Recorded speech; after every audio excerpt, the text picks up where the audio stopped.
نحمده ونصلي على رسوله الكريم اما بعد فاعوذ باللہ من الشیطان الرجیم بسم اللہ الرحمن الرحیم۔ آج ہم ارکان اسلام کے رکن حج پہ گفتگو کریں گے۔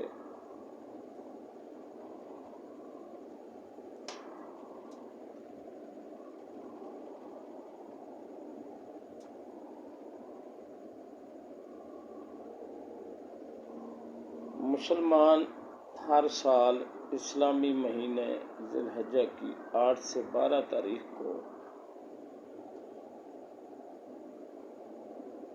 مکہ مکرمہ کی زیارت کے لیے حاضر ہو کر وہاں جو مخصوص عبادات انجام دیتے ہیں، اس مجموعہ عبادات کو اسلامی اصطلاح میں حج اور ان انجام دی جانے والی عبادات کو مناسک حج کہتے ہیں۔ دین اسلام میں حج ہر صاحب استطاعت بالغ مسلمان پر زندگی بھر میں ایک مرتبہ فرض ہے۔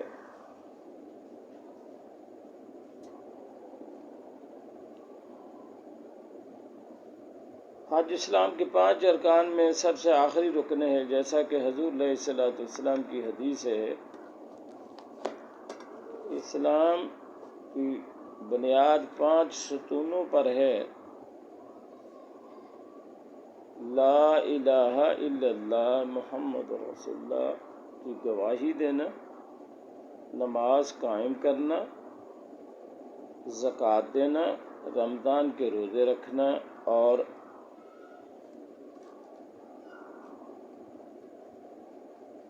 حج کرنا۔ مناسک حج کی ابتدا ہر سال 8 ذی الحجہ سے ہوتی ہے۔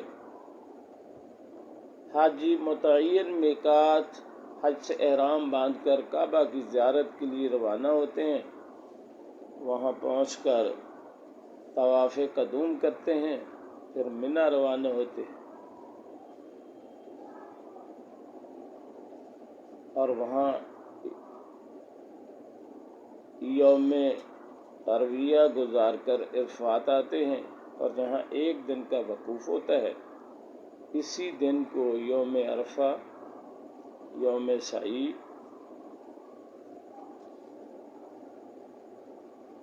عید قربانی، یوم حلق و قصر وغیرہ کہا جاتا ہے۔ اس کے بعد حج رمی جمار یعنی کینکریاں پھینکنے کے لیے جمرہ عقبہ جاتے ہیں۔ بعد ازاں مکہ واپس آ کر طواف اضافہ کرتے ہیں اور پھر واپس منی جا کر ایام تشریق گزارتے ہیں۔ اس کے بعد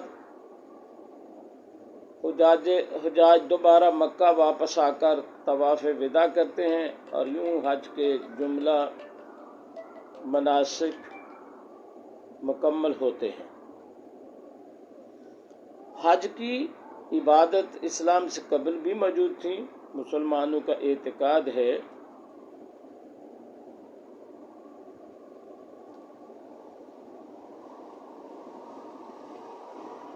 کہ حج گزشتہ امتوں پر بھی فرض تھا، جیسے ملت حنیفیہ یعنی ملت حنفیہ حضرت ابراہیم علیہ السلام کے پیروکاروں کے متعلق قرآن میں ذکر ہے۔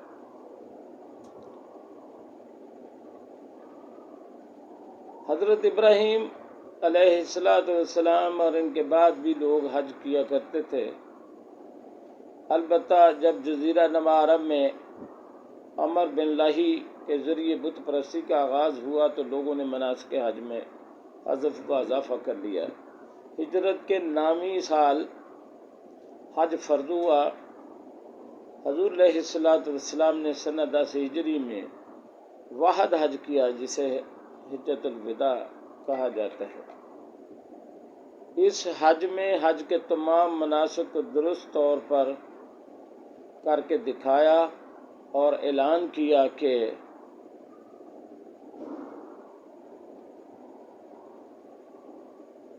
اپنے مناسک حج مجھ سے سیکھ لو، مجھ سے لے لو۔ اسی حج کے دوران میں اپنا مشہور خطبہ حجۃ الوداع بھی دیا اور اس میں دین اسلام کی جملہ اساسیات و قواعد اور اس کی تکمیل کا اعلان کیا۔ زندگی میں ایک بار صاحب استطاعت پر حج فرض ہے اور اس کے بعد جتنے بھی حج کیے جائیں ان کا شمار نفل حج میں ہوتا ہے۔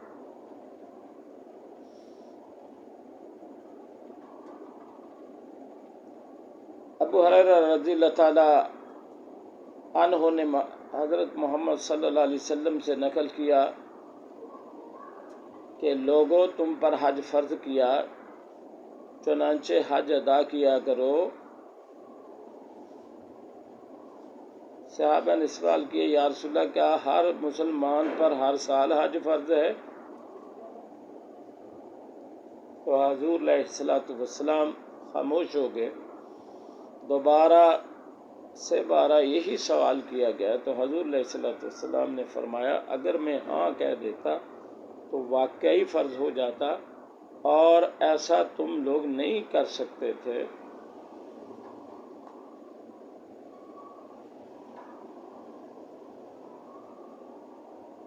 حضور علیہ السلام نے فرمایا، اگر میں ہاں کہہ دیتا تو واقعہ ہی فرض ہو جاتا اور ایسا تم لوگ نہیں کر پاتے۔ پھر کہا، جتنا میں کہوں اتنا سنو، اس سے آگے نہ پوچھو۔ فرضیت حج کی 5 شرائط ہیں۔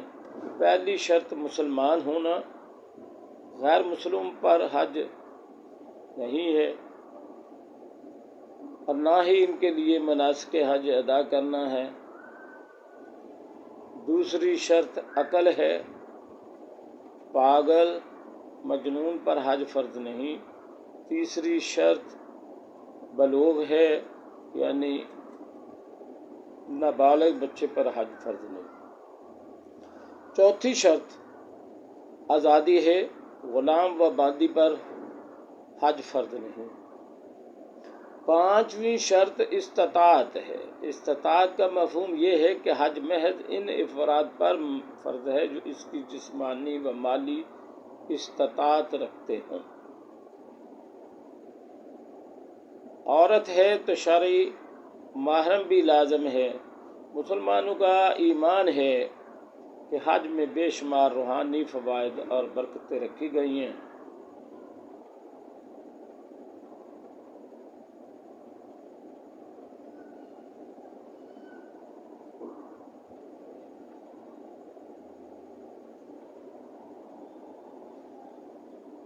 آغاز حج کی تاریخ بعثت محمدی سے ہزاروں سال قبل ابراہیم علیہ السلام کے دور میں ملتی۔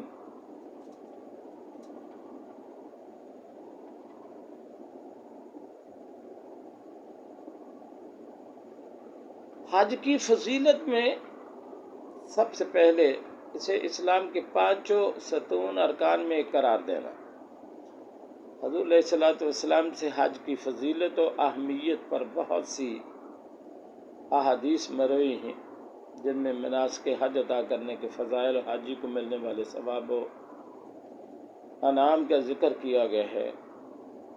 بخاری میں ہے کہ ابو ہریرہ سے روایت ہے، رسول اللہ صلی اللہ علیہ وسلم سے دریافت کیا گیا، کون سا عمل سب سے افضل ہے؟ تو کہا، اللہ اور اس کے رسول پر ایمان لانا۔ پھر دریافت کیا گیا کہ اس کے بعد کون سا عمل افضل ہے؟ تو کہا، اللہ کی راہ میں جہاد کرنا۔ پھر دریافت کیا گیا کہ اس کے بعد کون سا عمل افضل ہے؟ تو کہا، مقبول حج۔ بخاری، مسلم، نسائی، ترمذی، ابن ماجہ میں ابو ہریرہ سے روایت ہے، محمد رسول اللہ صلی اللہ علیہ وسلم نے فرمایا، جس نے حج کیا اور فسق اور فحش کلام سے بچا تو وہ ایسا ہے جیسے ماں کے پیٹ سے پیدا ہوا۔ صحیح مسلم میں ابن خزیمہ اور عمر بن عاص سے روایت ہے کہ حضور علیہ الصلوۃ والسلام نے فرمایا حج ان گناہوں کو دفع کر دیتا ہے جو اس سے قبل ہو چکے ہیں۔ صحیح بخاری کی روایت ہے کہ ابو ہریرہ رضی اللہ تعالیٰ عنہ نے روایت کیا کہ حضرت صلی اللہ علیہ وسلم نے فرمایا عمرہ کرنا دوسرے عمرہ تک گناہوں کا کفارہ بن جاتا ہے اور مقبول حج کا بدلہ سوائے جنت کے کچھ نہیں۔ سنن نسائی میں ابو ہریرہ سے روایت ہے رسول اللہ صلی اللہ علیہ وسلم نے فرمایا بوڑھے کمزوروں اور عورتوں کا جہاد حج اور عمرہ ہے۔ عائشہ بنت ابی بکر سے روایت ہے رضی اللہ تعالیٰ عنہ سے کہ محمد رسول اللہ صلی اللہ علیہ وسلم نے حج کو عورتوں کے لیے جہاد کا متبادل قرار دیا۔ صحیح مسلم میں ہے حضرت عائشہ صدیقہ رضی اللہ تعالیٰ عنہا سے روایت کے حضور علیہ الصلوۃ والسلام نے فرمایا اللہ کے ہاں یوم عرفہ سے زیادہ کسی دن جہنم سے بندے آزاد نہیں کیے جاتے۔ اسلام کے 5 ارکان میں ایک رکن حج بھی ہے۔ ان ارکان کو اسلام کے 5 ستون بھی کہا۔ قرآن و سنت اور تاریخ اور مسلمانوں کا ہمیشہ سے حج پر عمل کرنا اس بات کا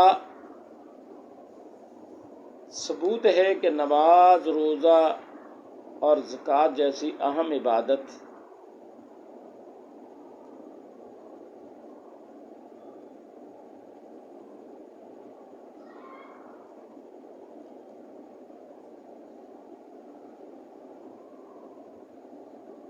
قرآن میں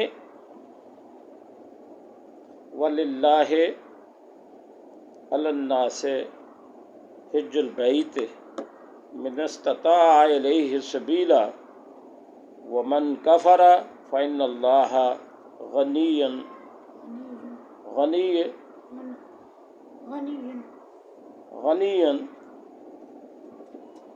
عَنِ الْعَالَمِينَ۔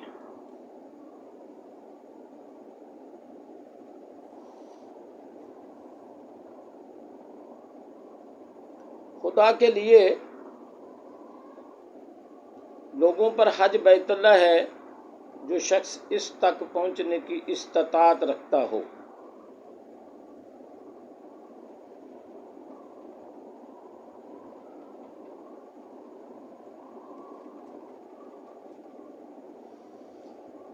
حضور علیہ الصلوۃ والسلام کی حدیث ہے اسلام کے بنیادی 5 اشیاء پر ہے۔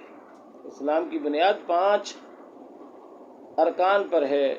گواہی دینا کہ اللہ کے علاوہ کوئی معبود برحق نہیں، یقیناً رسول اللہ صلی اللہ علیہ وسلم اللہ کے رسول ہیں، نماز کی پابندی کرنا، زکوٰۃ ادا کرنا، رمضان کے روزے رکھنا، حج بیت اللہ کرنا۔ ابو ہریرہ سے مروی ہے میں نے پوچھا کون سا عمل افضل ہے؟ آپ نے فرمایا اللہ اور رسول پر ایمان لانا۔ عرض کی پھر کون سا؟ فرمایا اللہ کی راہ میں جہاد۔ پھر عرض کیا تو فرمایا حج مبرور۔ نبی علیہ الصلوۃ والسلام کا فرمان ہے یقیناً اللہ تعالیٰ نے تم پر حج فرض کیا اس لیے کہ تم حج کرو۔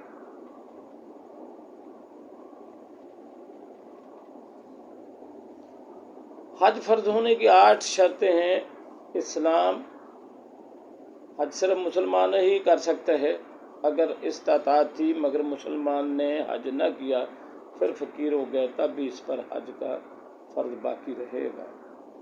دار الحرب ہے، اگر دار الحرب میں ہو اور باقی شرائط پوری ہوں اور اسے اس بات کا علم ہو کہ حج اسلام میں ایک فرض ہے تو اس پر تبھی ہی حج فرض ہوگا۔ اگر اس تک اسلام کی تعلیم نہ پہنچ سکی تھی تو حج فرض نہیں۔ بلوغت ہے، حج صرف بالغ پر فرض ہوتا ہے، نابالغ اگر صاحب مال ہے تب بھی بالغ ہونے پر ہی حج فرض ہوگا۔ اگر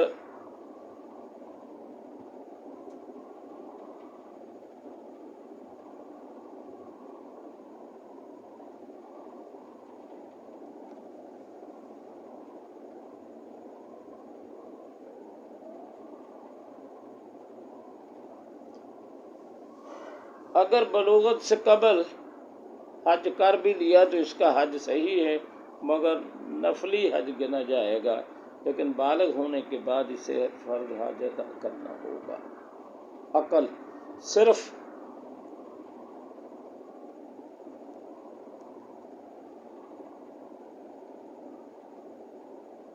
عقل پر ہی حج فرض ہوتا ہے، مجنون پر نہیں۔ آزاد ہونا، غلام یا باندی پر حج فرض نہیں، اور اگر وہ حج کرے تو اسے نفلی حج گنا جائے گا۔ اگر مالک نے آزاد کر دیا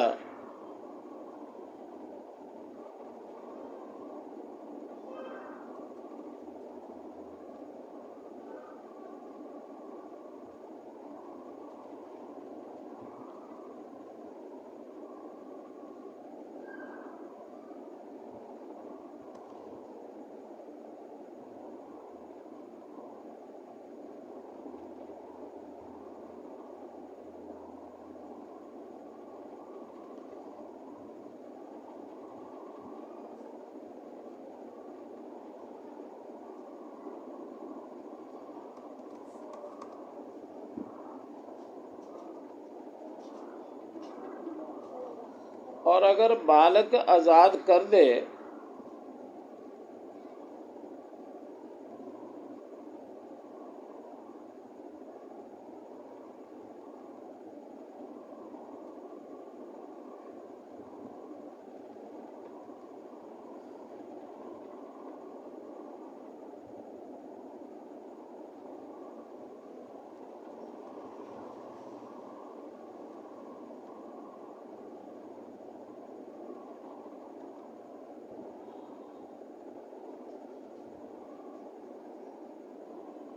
بات ہو رہی تھی کہ اگر مالک نے آزاد کر دیا، اب اگر اس کے پاس حج کی جملہ شرائط پائی جائیں تو اس پر حج فرض ہو جائے گا، کیونکہ اب وہ آزاد ہے۔ بدنی استطاعت،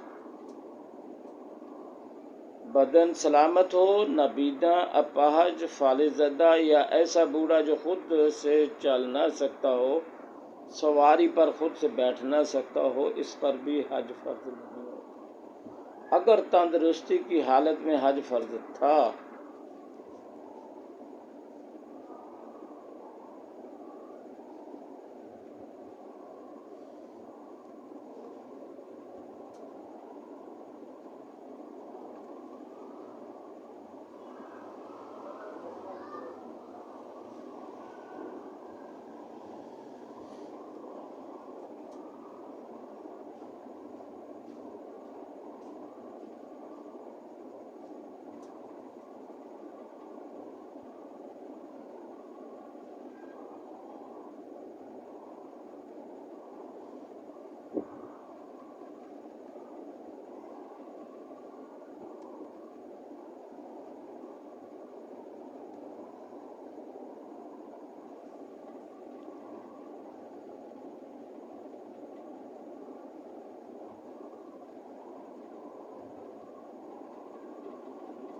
تو عرض کر رہا تھا کہ اگر تندرستی کی حالت میں حج فرض تھا مگر ادا نہ کیا، بعد میں بدنی استطاعت ختم ہوئی، تب بھی حج کا فرض باقی ہے۔ اب اس کی طرف سے حج بدل بھی کیا جائے گا۔ مالی استطاعت، ذاتی طور پر اتنا مالدار ہو کہ آنے اور جانے کے اخراجات پورے کر سکے اور یہ مال اس کی ضرورت سے زائد ہو۔ وقت، شرائط حج کے مہینوں میں پوری ہوں تب ہی حج فرض ہوگا۔ اگر حج کے مہینے شروع ہونے سے پہلے غریب ہو گیا، مر گیا، اپاہج ہو گیا تو اس پر حج فرض نہ رہا۔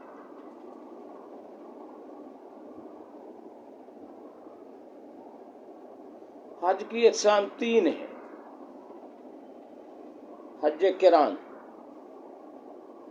کاف کے نیچے زیر ہے لبیک بحج و عمرہ کہہ کر عمرہ اور حج کا احرام ایک ساتھ باندھا جاتا ہے، پھر مکہ پہنچ کر طواف قدوم کرتے ہیں، لیکن اس کے بعد حلق یا قصر نہیں کیا جاتا،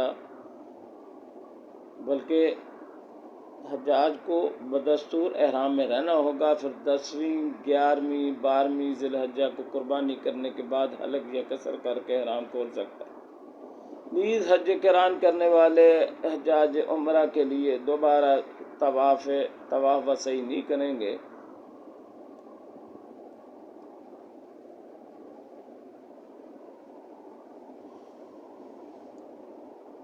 جیسا کہ صحیح مسلم میں روایت ہے، حضور علیہ الصلوۃ والسلام نے عائشہ صدیقہ سے کہا، تمہارا کعبہ کا طواف، صفا و مروہ کے درمیان سعی حج و عمرہ دونوں کے لیے کافی ہے۔ احناف کے نزدیک حج قران سب سے افضل ہے۔ قران کرنے والا حاجی قارن کہلاتا ہے۔ دوسری قسم حج تمتع ہے۔ یہ حج بعض آفاقی حدود میقات سے باہر رہنے والے ادا کر سکتے ہیں۔ اس میں حجاج ماہ ذی الحجہ کے پہلے 10 دنوں میں عمرہ کی نیت کرتے ہیں، پھر میقات سے لبیک بعمرہ کہہ کر احرام باندھ لیتے ہیں اور مکہ روانہ ہو جاتے ہیں۔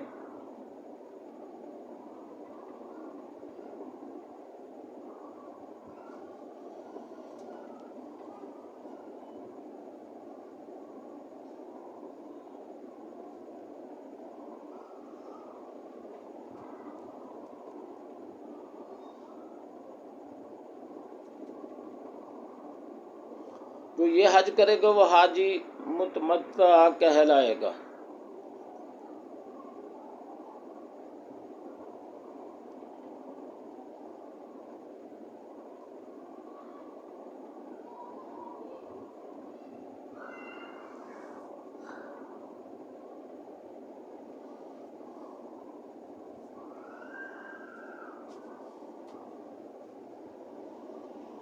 حج افراد، اس حج میں عمرہ شامل نہیں ہوتا۔ حاضمین حج اس میں لبیک بحج کہہ کر صرف حج کا احرام باندھتے ہیں، پھر مکہ پہنچ کر طواف قدوم کیا جاتا ہے اور حج کے وقت تک حالت احرام میں رہتے ہیں۔ پھر وہ حج کے جملہ مناسک مکمل کرنے کے بعد ہی احرام کھولتے ہیں۔ اہل مکہ اور حل یعنی میقات اور حدود حرم کے درمیان رہنے والے باشندے علی عموماً حج افراد کرتے ہیں۔ دوسرے ملک سے آنے والے عازمین آفاقی بھی حج افراد کر سکتے ہیں۔ حج افراد شافعیہ اور مالکیہ کے یہاں سب سے افضل گنا جاتا ہے، کیونکہ حضور علیہ السلام نے حج افراد ہی کیا تھا۔ حج افراد کرنے والے حاجی کو مفرد کو مناسک حج جو ہیں، مواقیت حج کی 2 اقسام ہیں، زمانی اور مکانی۔ زمانی میں حج کے مہینے شامل ہیں۔ حج کے مہینے یہ ہیں: شوال، ذوالقعدہ اور ذوالحجہ۔ مناسک حج ذی الحجہ کی 8 سے 12 تاریخ تک ہی ادا کیے جاتے ہیں۔ میقات مکانی یعنی جنہیں حضور علیہ السلام نے حج عمرہ کرنے والوں کو احرام باندھنے کے لیے متعین کیا ہے، مندرجہ ذیل ہیں۔ ذوالحلیفہ مدینہ سے آنے والے حاجیوں کے لیے ہے۔ یہ میقات مکہ مکرمہ سے سب سے دور واقع ہے۔ جوفا، یہ شام، مصر اور افریقہ کوچک سے آنے والوں کے لیے ہے۔ آج کل یہ میقات ختم ہو چکا، چنانچہ اس مقام سے قریب شہر رابغ واقع ہے اور اب یہی شہر اس میقات کا متبادل ہے۔ قران المنازل، نجد اور خلیج فارس کے ممالک سے آنے والوں کے لیے یہ مکہ سے تقریباً 74 کلومیٹر دور ہے۔ یہ الملم یمن سے آنے والوں کے لیے ہے۔ اس میقات کا نام تہامہ میں واقع یلملم نامی پہاڑی کی مناسبت سے رکھا گیا۔ ذات عرق، عراق سے آنے والوں کے لیے اس میقات کا تعین دور نبوی کی بجائے عمر بن خطاب رضی اللہ تعالیٰ عنہ کے دور خلافت میں ہے۔ میقات اہل مکہ اپنے گھر یا مسجد احرام سے ہی احرام باندھ سکتے ہیں، البتہ عمرہ کا احرام باندھنے کے لیے حرم سے باہر تنعیم یا عرفہ جانا ہوگا۔ وادی محرم وہ میقات جہاں سے ان حجاج یا معتمرین کو احرام باندھنا ہوتا ہے جو طائف اور ادا کے مشرق سے گزرتے ہیں، عموماً اہل نجد ہوتے ہیں جو جبل قرا سے مکہ آتے ہیں۔ تنعیم مکہ کی ایک مسجد جو اہل مکہ کے لیے میقات سمجھی جاتی ہے۔ مسجد جارانہ مکہ کی یہ مسجد جو جارانہ میں واقع ہے، جہاں سے اہل مکہ عمرہ کرتے ہیں، مگر مکہ کے شمال مشرق جانب سے یہ حرم مکی کی حد ہے۔ ابراہیم مرثیہ بھارت و پاکستان وغیرہ سے سمندری راستے سے آنے والوں کے لیے ہے۔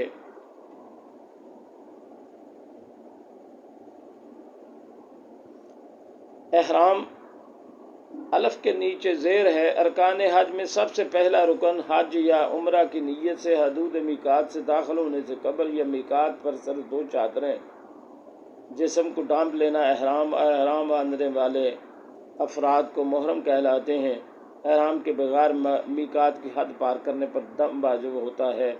دم سے مراد ایک بکری ہے یا 3 دن کے روزے رکھنا یا مسکینوں کو کھانا کھلانا۔ مقام میقات پر احرام پہننے سے قبل ناخن تراشنا، زیرنا بال کاٹنا اور غسل کرنا مستحب ہے۔ خواتین کے لیے اہم شرعی لباس ہی احرام ہوگا، البتہ وہ دستانے اور نقاب نہیں استعمال کر سکتے۔ مرد و عورت دونوں پر دوران حج چہرہ کھلا رکھنا واجب ہے۔ احرام باندھ لینے کے بعد 2 رکعت نماز ادا کی جاتی ہے۔ اس کے بعد حج عمرہ کی نیت کی جاتی ہے۔ ممنوعات احرام باندھ لینے کے بعد محرم پر کئی پابندیاں عائد ہوتی ہیں، جیسے سلا ہوا کپڑا مرد نہیں پہن سکتا، سر پر ٹوپی، عمامہ یا رومال نہیں رکھ سکتا، خوشبو نہیں لگا سکتا، اپنی بیوی کو بوسہ دینا یا جمع کرنا، جنگلی جانور کا شکار کرنا، اس میں مدد کرنا یا جنگلی جانور کا گوشت یا انڈے خرید کر کھانا، اپنے یا کسی دوسرے کے ناخن یا سر کے بال کاٹنا، اپنے زیر ناف بال کاٹنا، مہندی یا خضاب لگانا وغیرہ، یہ سارے کام محرم پر حرام ہو جاتے ہیں۔ جائز کام یہ ہے کہ مسواک کر سکتا ہے، مسواک کرنا ہے، انگوٹھی پہننا، بے خوشبو اور سرما لگانا اور بغیر میل چھڑائے غسل کرنا یا کپڑے دھونا، ٹوٹے ہوئے ناخن جدا کرنا، حجامہ، ختنہ، موذی جانور کو مارنا، سر یا منہ کے علاوہ دوسرے کسی زخمی حصے پر پٹی باندھنا، پالتو جانور ذبح کرنا یا پکا کر کھانا۔ یوم ترویہ یعنی 8 ذوالحجہ کی ظہر سے لے کر 9 ذوالحجہ کی فجر تک 5 نمازیں حاجی کو منی میں ادا کرنی ہوتی ہیں، کیونکہ رسول اللہ صلی اللہ علیہ وسلم نے ایسا ہی کیا۔ حاجی 8 ذوالحجہ کو مکہ یا حرم کے قریب سے احرام باندھتے ہیں اور حج کا احرام باندھنے سے پہلے غسل کرنا، خوشبو لگانا سنت ہے۔ احرام باندھنے کے بعد حاجی تلبیہ پڑھتے ہیں۔ یوم عرفہ یعنی 9 ذوالحجہ کا سورج طلوع ہونے کے بعد حاجی عرفات کی طرف روانہ ہوتے ہیں۔ وہاں ظہر اور عصر کی نمازیں جمع تقدیم یعنی ظہر کے وقت میں اور قصر کر کے ادا کرتے ہیں، مگر اس کی بعض شرائط ہیں۔ اس کی بھی اجازت ہے کہ حجاج اپنے خیموں میں ظہر کے وقت میں ظہر اور عصر کے وقت میں عصر کی نماز باجماعت ادا کریں۔ پھر غروب آفتاب تک ذکر اللہ اور دعا و استغفار کرنے کی زیادہ سے زیادہ کوشش کی جاتی ہے۔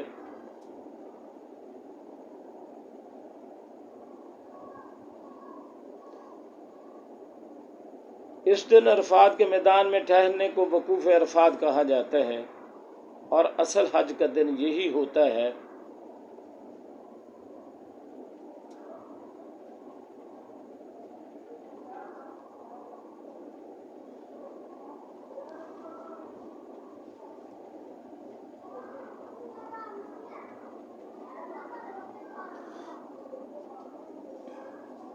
یعنی جو شخص وقوف عرفات کے علاوہ تمام مناسک ادا کر لے تب بھی اس کا حج نہیں ہوتا۔ سب سے اہم رکن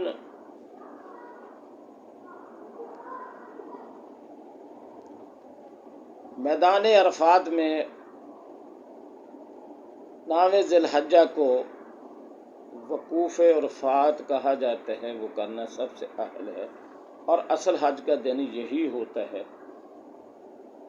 غروب آفتاب کے بعد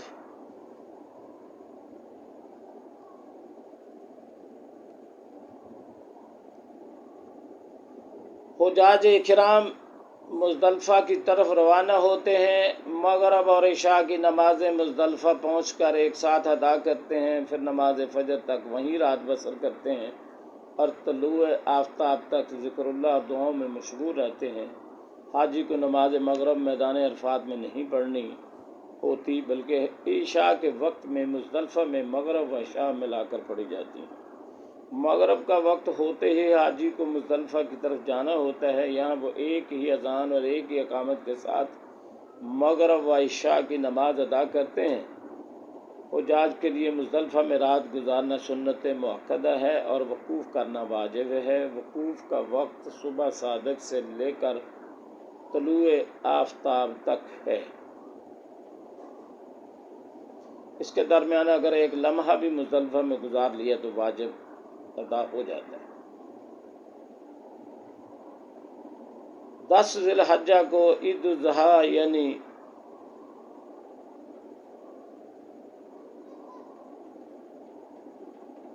عید بھی ہوتی ہے، اور حجاج جمرہ عقبہ یعنی بڑے شیطان کو کینکری ماری جاتی ہیں۔ ہر کینکری مارتے وقت اللہ وقت کہا جاتا ہے۔ یہ کینکری تقریباً کھجور کی گٹھلی کے برابر ہوتی ہے۔ اس کے بعد حاجی قربان گاہ جا کر قربانی کرتے ہیں۔ قربانی حج کے شکرانے میں قارن اور متمتع پر واجب ہے، چاہے وہ فقیر ہی کیوں نہ ہو۔ مفرد کے لیے قربانی مستحب ہے، چاہے وہ غنی ہو یا قربانی سے فارغ ہو کر حلق و قصر کرواتا ہے۔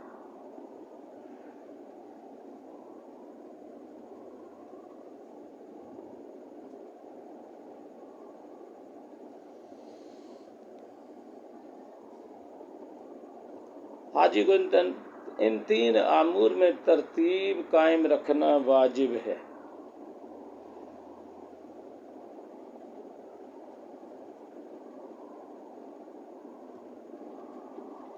سب سے پہلے رمی، اس کے بعد قربانی، پھر حلق یا قصر۔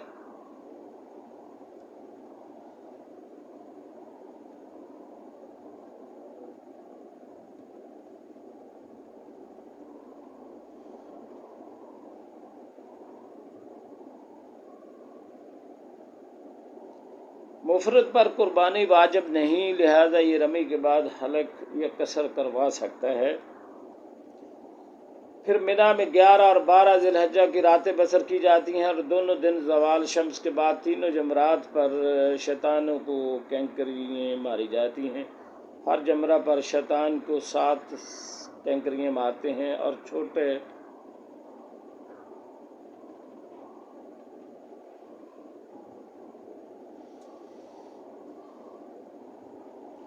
شیطان سے کینکریاں مارنا شروع کی جاتی ہیں جو مکہ سے دور ہیں، پھر درمیانے کو مارتے ہیں، جس کے بعد دعا کی جاتی ہے۔ آخر میں جمرہ عقبہ پر بڑے شیطان کو کینکریاں ماری جاتی ہیں، مگر دعا نہیں مانگی جاتی۔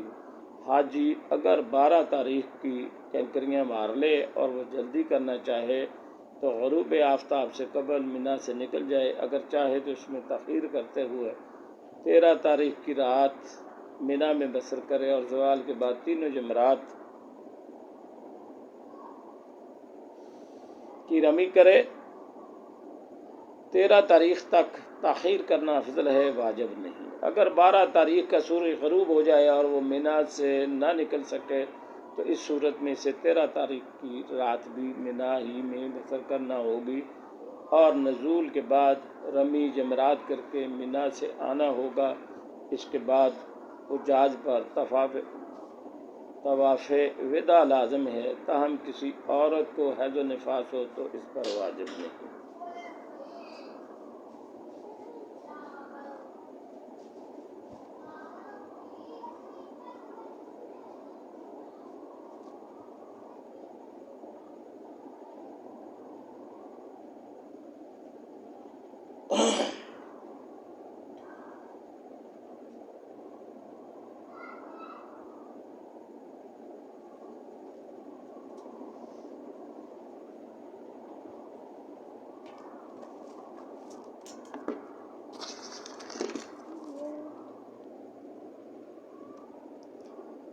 حج میں اللہ رب العزت نظر کرم فرماتے ہیں، تمام گناہ گزشتہ معاف ہو جاتے ہیں۔ حضور علیہ الصلوۃ والسلام نے فرمایا حج و عمرہ کرنے والا ایسے ہی ہے جیسے آج پیدا ہوا، اور اس طرح سے ہے جیسے کپڑا دھل کے صاف کیا جاتا ہے۔ تو حج میں اللہ ہم سبھی کو توفیق دے، ہمت دے، طاقت دے کہ ہم حج ادا کر لیں اور اس کے فیوض و برکات سے اور اس کی افادیت سے، مقصدیت سے عہدہ برا ہو سکیں اور فائدہ حاصل کر سکیں۔ اللہ رب العزت ہمیں توفیق دے۔ وآخر دعوانا ان الحمد للہ رب العالمین۔